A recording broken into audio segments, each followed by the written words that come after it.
নিত্যপণ্যের বাজারে ঊর্ধ্বমুখী দামের কারণে ভোক্তা সাধারণের এমনিতেই নাভিশ্বাস। এর মধ্যে দেশে আমনের ভরা মৌসুমে নতুন করে বেড়েছে সব ধরনের চালের দাম। এছাড়া সপ্তাহের ব্যবধানে রাজধানীর বাজারে ব্রয়লার ও সোনালী মুরগির দাম কেজিতে বেড়েছে 20 থেকে 30 টাকা পর্যন্ত। শাকিবুর রহমান জানাচ্ছেন এরই বিস্তারিত। বাজারে কোনোভাবেই ফিরছে না স্বস্তি। কখনো এক পণ্যের দাম কমে তো বেড়ে যায় অন্য পণ্যের। 2 সপ্তাহ যাবৎ অস্থির চালের বাজার। 50 কেজির বস্তায় দাম বেড়েছে 400 টাকা পর্যন্ত। বাজারে পণ্যের সরবরাহ স্বাভাবিক, তবুও কমছে না দাম, উল্টো বেড়েছে। দেশে আমনের ভরা মৌসুমেও খুচরা পর্যায়ে সরু চালের দাম কেজিতে 3 থেকে 5 টাকা এবং মোটা ও মাঝারি চালের দাম 2 থেকে 3 টাকা বেড়েছে। এখন সিজন, আমরা আশাবাদী, কাস্টমারের দাওয়া দিছি এখন চালের দাম কমবে, কিন্তু এখন উল্টা দিকে চাইলে বস্তা প্রতি 200-300 টাকা বাড়ছে, কেজিতে আপনার মনে করেন 6-7 টাকা বাড়ছে। কৃষক যেন কম খরচে করতে পারে, সারের দাম কমাতে হবে আপনার, তারপরে অন্যান্য লেবার কস্ট, এগুলো তাদেরও বিবেচনা করা উচিত আমি মনে করি। বিক্রেতারা বলছেন কর্পোরেট কোম্পানির কারসাজিতে চালের দাম বেড়েছে। ক্রেতারা বলছেন মনিটরিং না থাকায় এমন অবস্থার সৃষ্টি হয়েছে। বাজার মনিটরিং করা দরকার। কনজিউমার কোম্পানিদের কারণে আজকে চালের বাজারটা চড়া। তারা প্রতিটা চাউলে প্যাকেট করে হয়, আমরা যে চাউলটা বেশি এখন বর্তমানে দাম বাড়ার কারণে যেটা বেশি এখন 78-80 টাকা, তারা ওগুলো 85-90 টাকা করে প্যাকেট বিক্রি করে।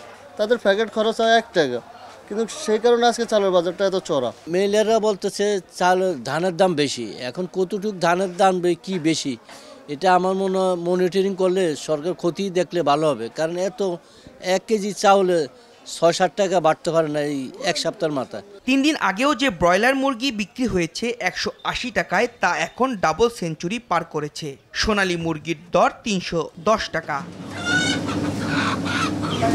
বিক্রেতারা বলছেন উৎপাদন পর্যায়ে মনিটরিং না হওয়ার কারণে বাড়ছে দাম। সরকারি কোনো ঘোষণায় তোয়াক্কা করে না উৎপাদনকারীরা। হ্যাচারি এবং যারা কোম্পানি যেটা বাচ্চা খাদ্য উৎপাদন করে তাদের উপরে সবকিছু, তারা এখন লিমিট বাড়াই দিছে, দাম বাড়াই দিছে। লোকাল খামারিরা ওই রেটের উপরে বাজার ছাড়তেছে, আর আমরা যারা ঢাকা আছি আমরা ওদের থেকে তো বেশি দাম দিয়ে কিনে আনতেছি। ওটা যদি কম ছাড়ে তাহলে আমরা কম দামে কিনে আনতে পারি। খাবার অযোগ্য, মানে পারতেছি না, মানে যে বেতন পাইতেছে মানুষ চলার কষ্ট। সিন্ডিকেট না পারলে তো হবে না, সিন্ডিকেটগুলো ধরতেই হবে। যে বাচ্চা উৎপাদন করতেছে, যার হ্যাচারি আছে, যে খাদ্য উৎপাদন করতেছে, তার একটা কাঠামো থাকবে। সে কত টাকা কস্টিং খরচে উৎপাদনটা কষ্ট আসতেছে, সে ভোক্তা পর্যন্ত কত টাকা পুষবে। সে যখন উৎপাদন করবে, সেল করবে কে? সেল করবো আমরা। সেল আমাদের কত টাকা কিনা আছে, কত টাকা আছে, এগুলো ধারাবাহিক একটা নিয়ম থাকবে, একটা রেকর্ড থাকবে। সেটা সরকার যে কোনো সময় টান দিলে তার হাতে চলে আসবে। কিন্তু এটা না করে এই যে ধরেন বাজারে আইসা মিডিয়া টায়াল দে, আমি বড় অফিসার, আমি এটা আমি সেটা অনেক কিছু করব, এগুলো তো অযোগ্যতার একটা কাজ, যোগ্যতার কাজ না।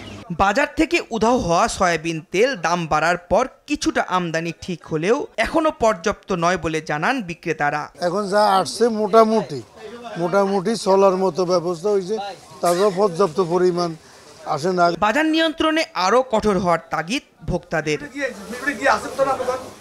শাকিবুর রহমান, RTV, ঢাকা।